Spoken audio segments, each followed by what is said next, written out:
Good afternoon to one and all. I am dealing with the course of power plant engineering in that today's topic is dust collectors. The outline of my presentation is dust collectors, classification of dust collectors.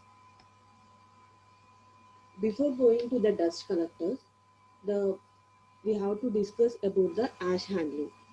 How where the ash is collected in the steam power plant.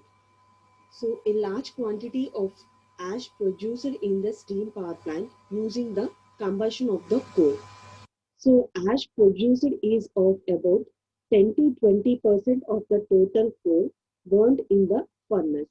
Means after burning of the fuel combustion, 10 to 20% of the coal burnt is collected in the furnace is called as an ash. Handling of the ash is a major problem because ash coming out of the furnace is too hot, it is dusty and irritating to handle, and it is also accompanied by some of the poisonous gases.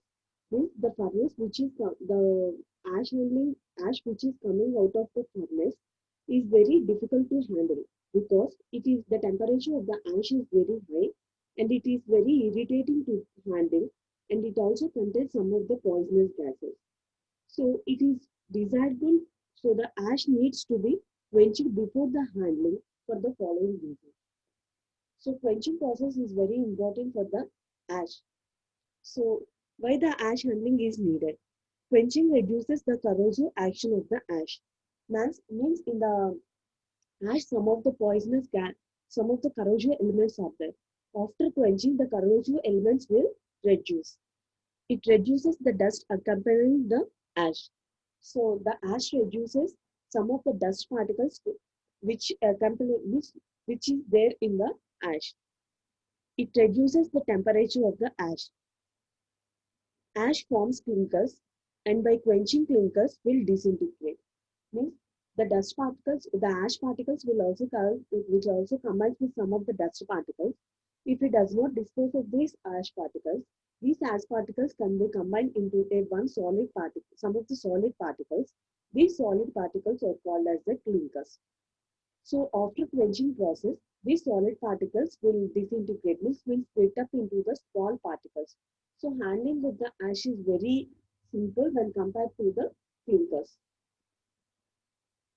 So this handling it also includes removing from the furnace, loaded on the conveyor to form where it is to be disposed of. So ash handling equipment characteristics. The ashes should be disposed and dumped at a sufficient distance from the power plant to reduce the pollution. So ash handling is a major problem. So a good ash should have the following characteristics. The plant should not be cost much. Means the cost of the plant is not too much high. It should be economical. So the operation cost should be economic minimum as possible. So the equipment which are used for the ash handling should operate. The cost should be in operation cost. It should be able to handle both the hot and wet ash respectively. The ash which is coming from the furnace is the dry ash. Thus, this dry ash is converted into the wet ash by using the water slurries through water nozzles because the temperature and the dust particles which is coming from the furnace will be reduces. So this ash handling equipment can be handle both the hot and wet ash respectively. It should be possible to minimize the corrosion. As we previously discussed, the ash also contains some of the corrosive elements like iron oxides. So ash handling equipment should be able to handle these corrosive elements. The plant should have the high rate of the handling. The operation of the plant should be noiseless as much as the possible. By handling this ash, the operation of the plant should be very less noise as much as possible. Uses of the ash and dust. Some of the uses of the ash and dust are: ash is widely used in the production of the cement. Generally, cement is manufactured with the concrete only. So, fly ash is also used for the production of the cement. So concrete made of fly ash has improved workability and strength greater than the cement-based concrete. So the concrete which has the some of the combination of the fly ash is more workable and more it gives more strength to the cement than the concrete based cement. So the percentage of the fly ash to be used in the production of the concrete means for the production of the cement based fly ash, it depends upon the some of the factors such as quantity of the quality of the ash, quantity of the coal, and combustion characteristics, as these affects the physical and chemical quantity of the ash. Means the quality of the coal which we are using for the combustion process, it depends upon it, and the combustion characteristics as some of the factors it depends upon the chemical and physical properties. Means the combinations of the particles, ash particles, chemical compositions, and physical particles such as the density, etc. Due to the second use, due to the alkaline values, ash is used for treating the acidic solids.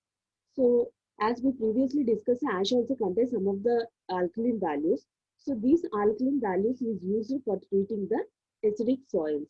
It is also used for agriculture purpose, have been recently established. In the recent applications, ash is also used for the agriculture purpose. So it is found that some of the essential nutrients in the ash such as sulfur, calcium, zinc, etc. are present. So it can be found that the ash is stored in the limited quantity in the soil. So for the increasing the yield of the crops, so the soil mixed with the fly ash can be used for it. So some of the crops which are used with the combination of the soil and the fly ash are corn, wheat, and white flour. Next use. When about 10% of the normal cement is added to the pulverized fuel ash, means the concrete based cement is added with the 10% of the pulverized fly ash. These products acts as a hardening material. So as we previously discussed in the first use, ash is used for the strengthening process, and it also hardens the cement material, which increases the lifespan of the cement.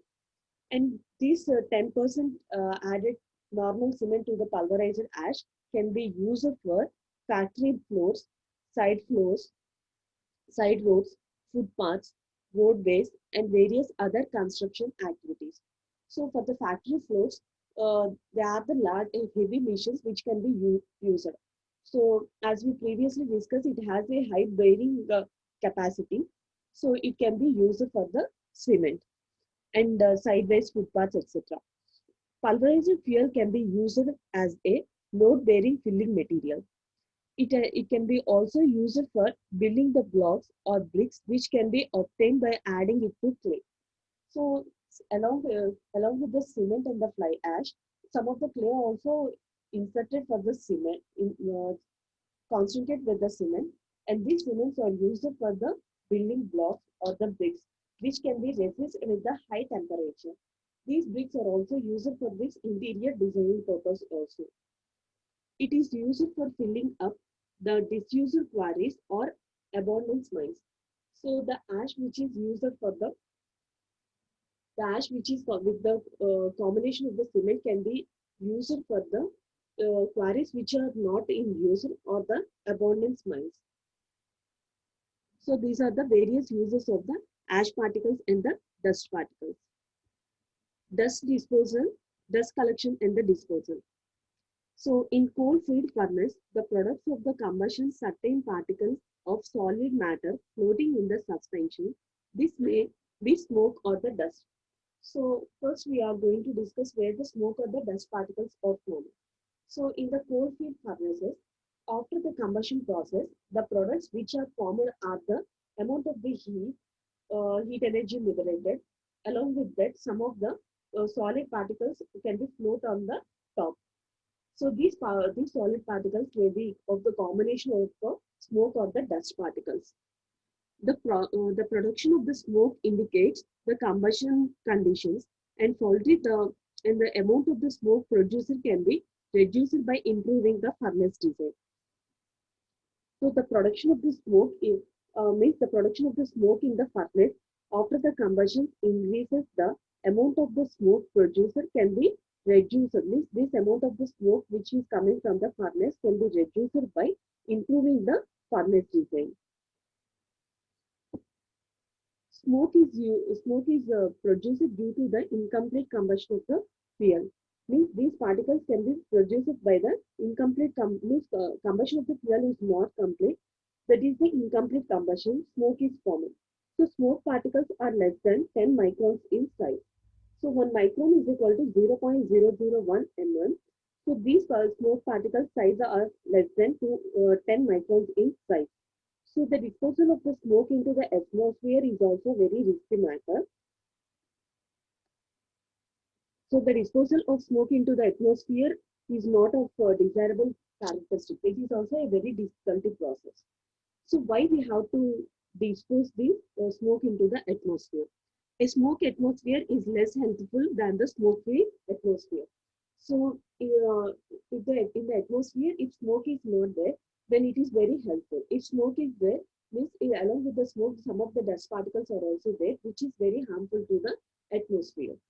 Smoke is produced due to the incomplete combustion of coal. As we previously discussed, when complete combustion of coal is not formed, then the smoke is formed. So if smoke is formed in the furnace, again the coal is inserted into the furnace for the combustion process. So the coal combines with the smoke, reduces the heating value. So this heating value will reduces the efficiency of the steam power plant, which creates the economical loss. So smoke has to be removed frequently. So in a smoky atmosphere, lower standards of cleanliness are prevalent. So in the smoke, if the atmosphere contains some of the smoke particles, this lowers the standards of the atmosphere. Building, clothing, furniture, etc. So it will create some of the problems to the buildings, clothing, furniture becomes very dirty due to the smoke. So smoke corrodes the metals, darkens the paints. So in the metal, smoke will create some of the corrosion matters to the metal, and also the darkens the paint, which will reduces the lifespan of the paint. So to avoid the smoke nuisance, the coal should be completely burned in the furnace. So the presence of the dense particles, poor furnace conditions, and loss in efficiency and capacity of the boiler plant. So to avoid the atmospheric pollution, the fly ash must be removed from the gaseous products of the combustion before they leach to the chimney. The removal of the dust and cinders from the flue gases is usually effected by commercial dust collectors, which has to be installed between the boilers and the chimney. Means for removing of these dust particles and the cinders. Cinders means these are also one of the smoke particles which is coming from the furnace, varying with the particle size. Means this for removing of these dust and cinders. So some of the mechanical dust collectors should be installed between the boiler outlet and the chimney.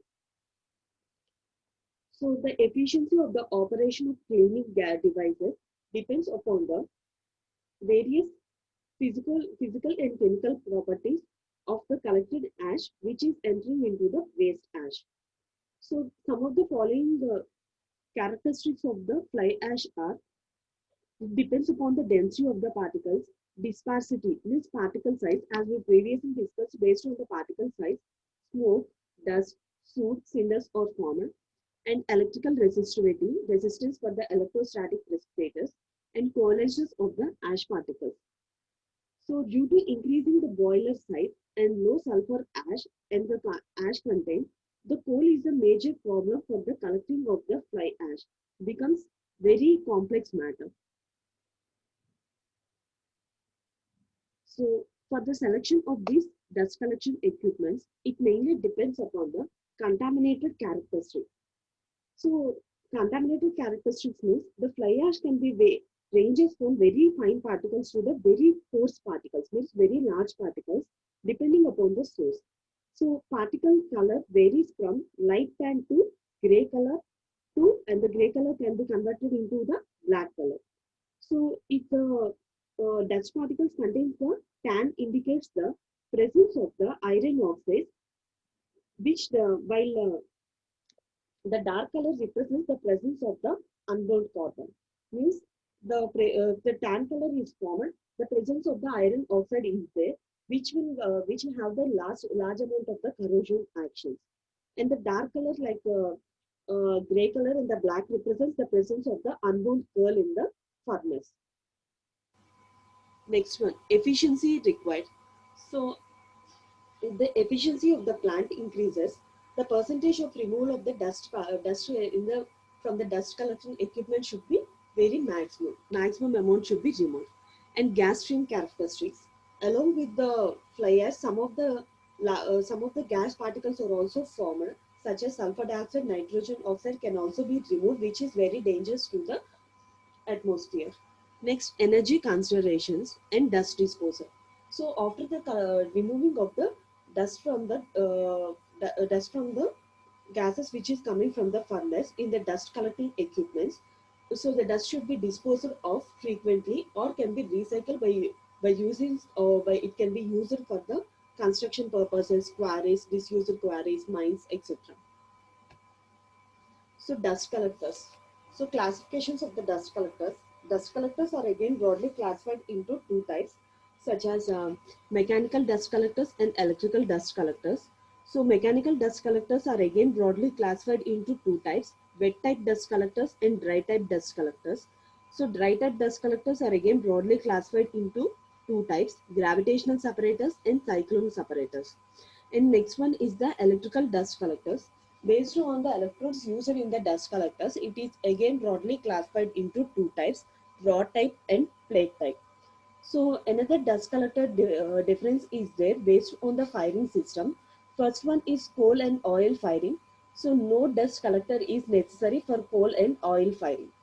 For the strokes firing, cinder catchers, cinder vane fans, centrifugal collectors or cyclonic collectors can be used. And for pulverizing fuel firing, some of the equipments used are centrifugal collectors, wet scrubbers, electrostatic precipitators, etc.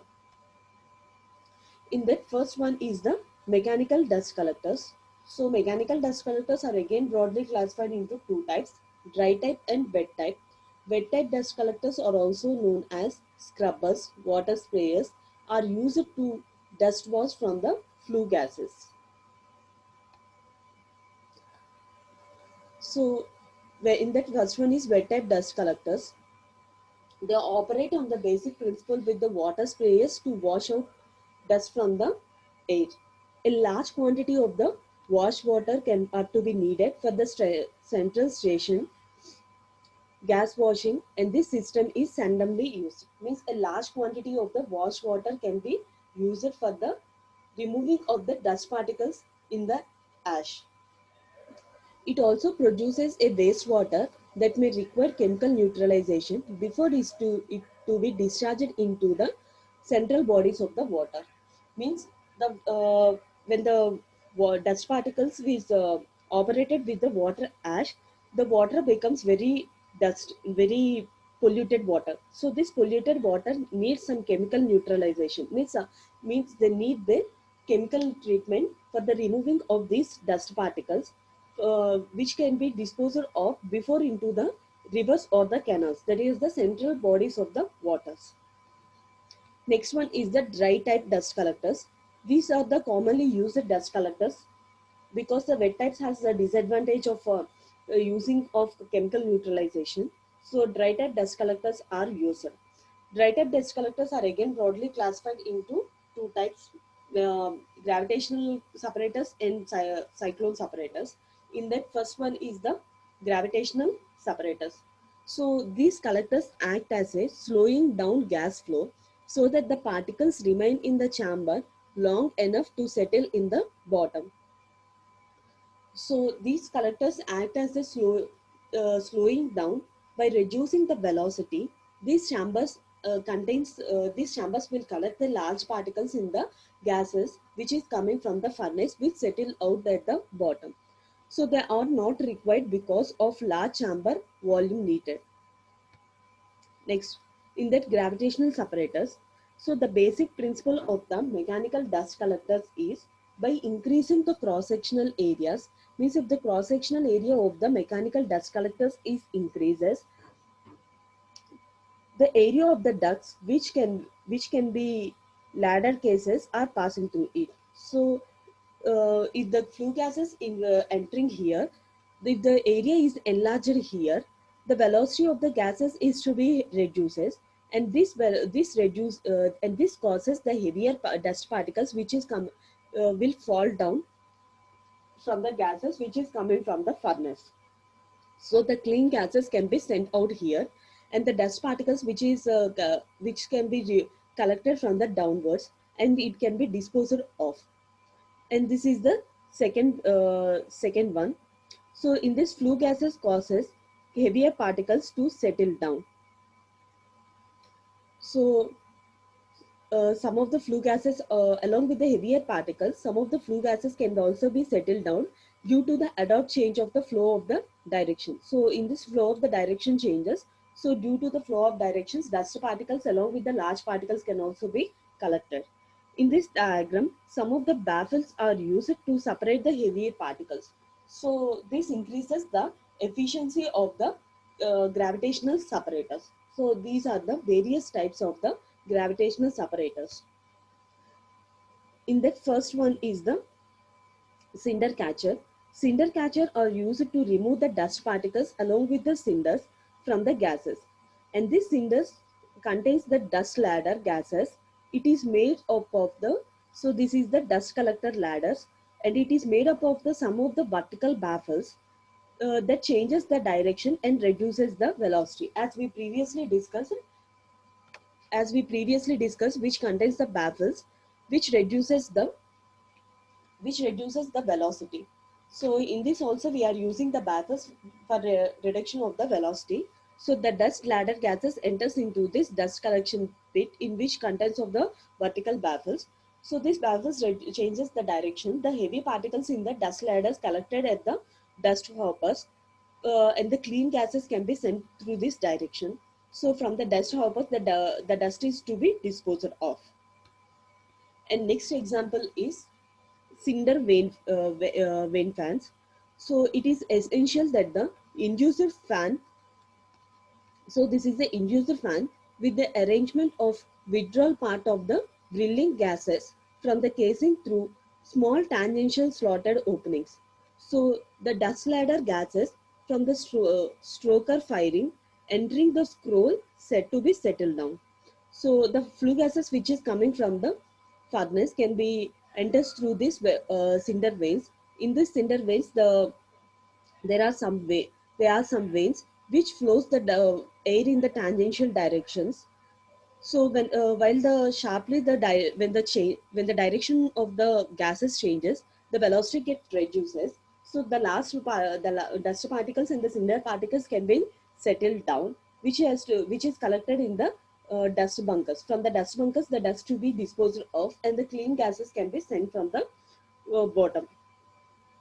So this is the basic principle of the cinder vane fans. And next one is the cyclone separators.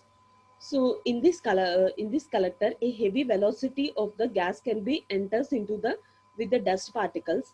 In a and the cyclone separators have a cyclone shell. This cyclone shell makes the this cyclone shell so sorry, it contains the cyclone shell. That's why it is called as a cyclone dust collectors. So this cyclone produces the drilling motions, these gases within the chambers, and throws the heavier particles to settle down, and falls out. The streams are collected at the bottom of the collector. So here at the bottom of the collector, heavier particles are collected. So these cyclone collectors are used in a single unit or a multi-units parallelly. So if large amount of the dust particles can be removed, it can be used in a multi-units also. Means number of cyclone separators are increases, which increases the efficiency to remove the dust particles. So the performance of the dust particles depends upon some of the parameters such as flue gas volumes, volume dust particles loading, inlet velocity temperature, diameter and the height of the cyclone, and the dust particle characteristics. So these are the various parameters. Next, advantages and disadvantages of cyclone separators are: advantages are they are rugged in construction. Construction is very easy. Maintenance cost is relatively low when compared to the other dust collectors. Efficiency increases with increasing in load. Easy to remove the bigger size particles. And disadvantages are requires more power than the other dust collectors. So cyclone separators needs a more power to run the operation. So incapable to remove the dust and ash particles which remains in the suspension with still air. Means it cannot remove the fine dust particles and the ash particles in the flue gases which is coming from the furnace. Less flexibility, higher pressure losses due to the drilling motions, requires desirable headroom and must be placed outside the boiler room.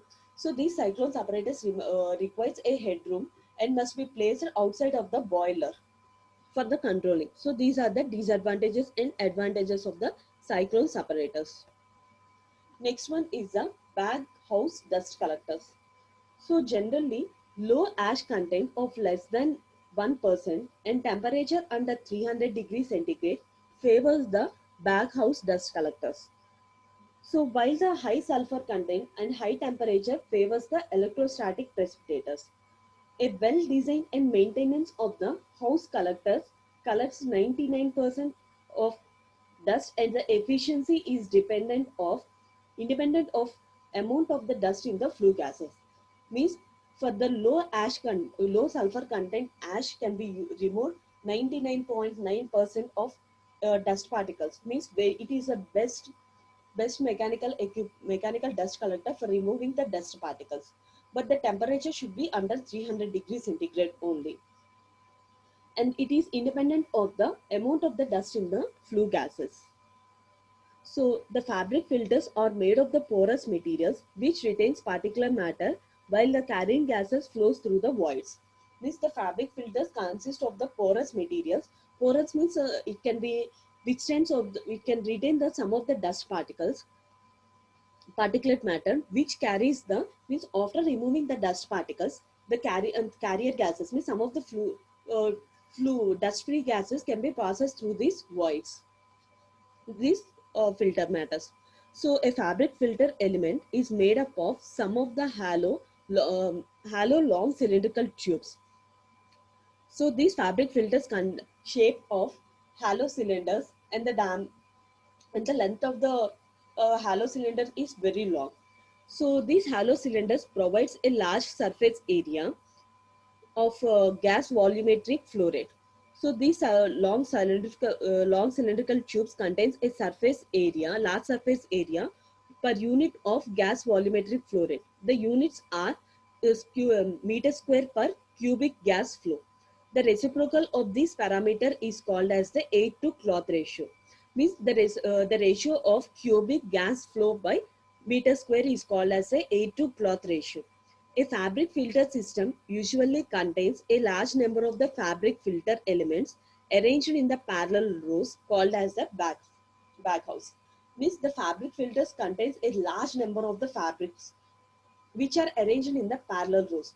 So these parallel rows are called as a baghouse. So that's why these dust collectors are called as the baghouse dust collectors. A power plant baghouse may contain several thousands of the vertical hollow cylinders. As we previously discussed in the above points, there are large number of the fabric filters, which are in the numbering of the thousand in number. Each cylinder diameter ranges from 125 to 300 mm and up to a height of 12.5 meters. So this is the wet type dust collectors. This is the housing. So this is the inlet pipe. So the gases which is coming from the furnace enters here, and there is a water wash. So the water wash with the dust particles can be collected in the bin. Next one is the next type of the mechanical dry type of collectors is cyclone or centrifugal dust collectors. Next one is the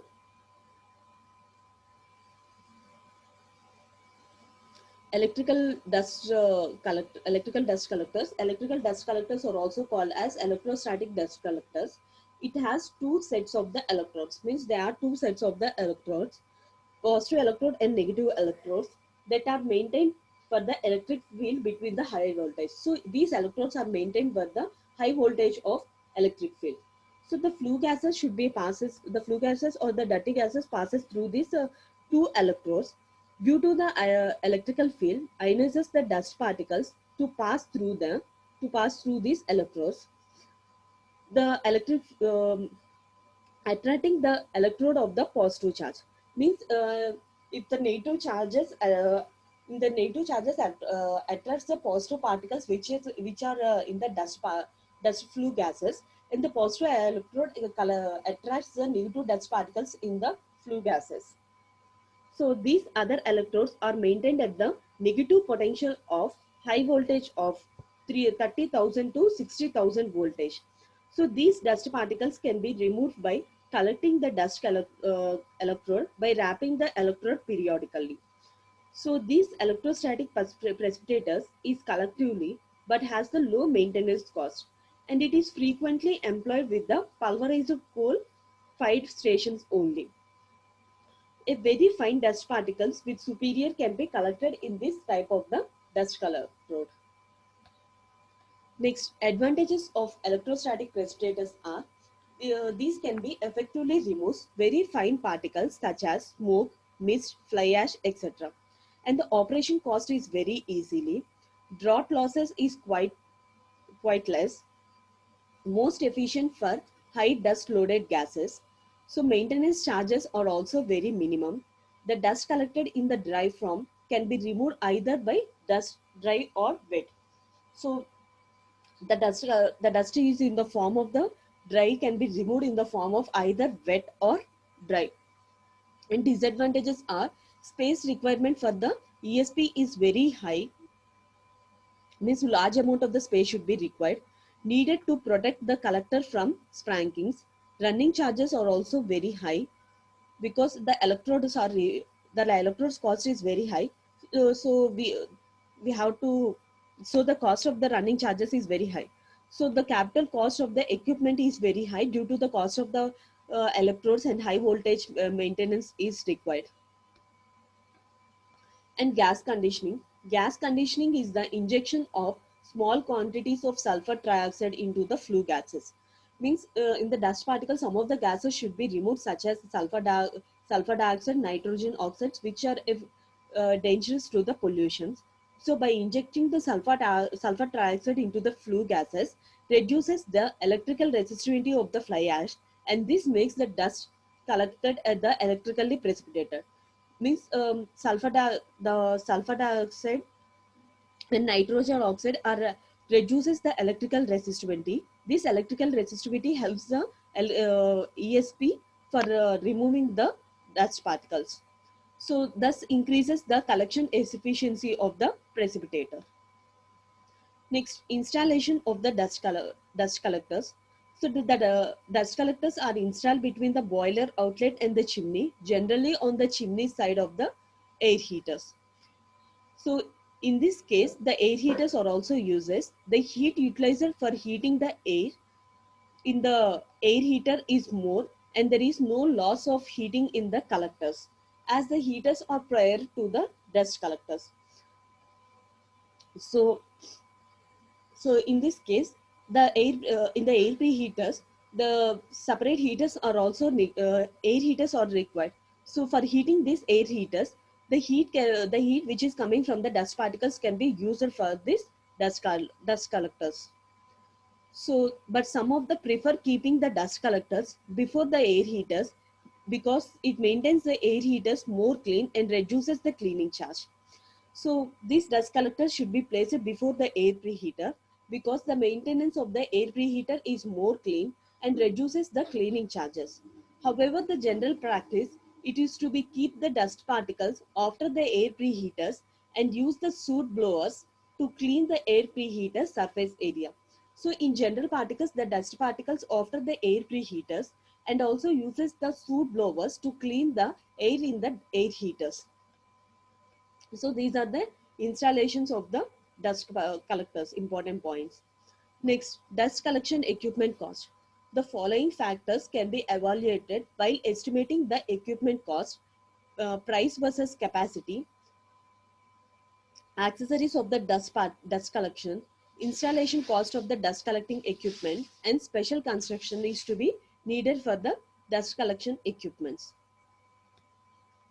Combined operation of the dust collectors. In order to take the advantage of different types of the dust collectors, there are the various combinations. Some of the commonly used combinations are combined cyclone and backhouse collectors, which increases the efficiency of the dust collectors. Combined dry mechanical and electrical dust collectors. Means dry mechanical means we can use either gravitational or cyclones. Combined wet mechanical and electrical collectors. Efficiency of the dust collectors. So this graph represents the particle size versus the percentage of the dust particle collectors. So these are the various equipments used for the removing of the dust particles. Some of the equipments here given are the cyclone separators, lower separators, and electrostatic precipitators. So here the electrostatic precipitators gives the maximum amount of the efficiency when compared to the other dust collectors, such as the cyclone and the lower dust collectors. So the dust collector efficiency of a dust separator is the maximum amount of the dust removed per unit weight. Means the units of the efficiency of the dust collectors can be calculated in terms of amount of the dust removed per unit weight of the dust. Though the dust collectors removes the contaminant, they increase the draught losses and hence the fan's power. So the absolute efficiency of the dust collectors is the percentage of entering solids will be removed in the collectors. Layout of the ash handling and the dust collection efficiency. So this is the furnace. In the furnace, after the combustion process, the solid ash is to be handled by using the mechanical system, hydraulic system, pneumatic system, and steam jet systems. After the mechanical handling, the ash should be collected in the form of the bunkers, pits, and settling tanks. After the collection of the ash should be disposed in the form of the railroads or motor trucks and the garbage. So this ash disposal should be used for the road construction, disused quarries, and deep ponds. So the flue gases which is coming from the furnace can be collected in the dust collectors. So in the dust collectors, it removes the dust, soot, and fly ash. After removing these dust particles, the clean air can be sent into the chimney. For sending the flue gases to the chimney, we need an external source, that is the fan is used for the gases to move from the chimney to the from the dust collectors to the chimney. So these clean gases, fly ash with the exhaust gases can be sent into the atmosphere. This is the layout of the ash handling and the dust collection equipment. Thank you.